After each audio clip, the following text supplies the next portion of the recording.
ఒకసారి ఏం జరిగిందంటే, మనకు కళ్ళనీళ్ళు వస్తాయి కదా! ఆ కళ్ళనీళ్ళు మనలో ఉండే శరీర భాగాల్ని అడిగాయంట. ఏమేమి అడిగాయంటే, ఒకటి నోరుని అడిగింది, ఇంకోటి మనసుని అడిగింది, ఇంకోటి మన బుద్ధిని అడిగింది. నేను మీలో నుంచి వస్తాను గానీ నాకసలు నేను ఎలా ఉంటానో తెలీదు. మీరు చెప్తారా నాకు అని. నోరు అడిగిందంట. ఇప్పుడు మన కళ్ళనీళ్ళు వచ్చినప్పుడు నోట్లోకి వెళ్తాయి కదా! ఉప్పగా ఉంటాయి కదా!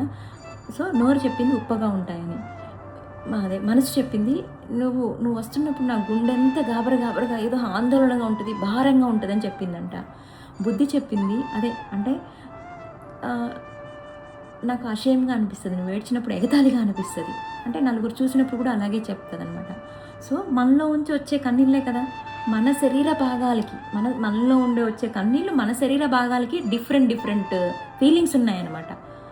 సో, అలా ప్రాబ్లమ్స్ కూడా అంతే. ప్రాబ్లమ్స్ కూడా same different type of problems ఉంటాయి. కాకపోతే దాన్ని అర్థం చేసుకోవడానికి ట్రై చేయండి. భారంగా ఫీల్ కాకండి. అర్థం చేసుకోండి. వీలైతే సార్ట్ అవుట్ చేసుకోండి. అంతేగాని భయపడి వెనక్కి అడిగేయొద్దండి.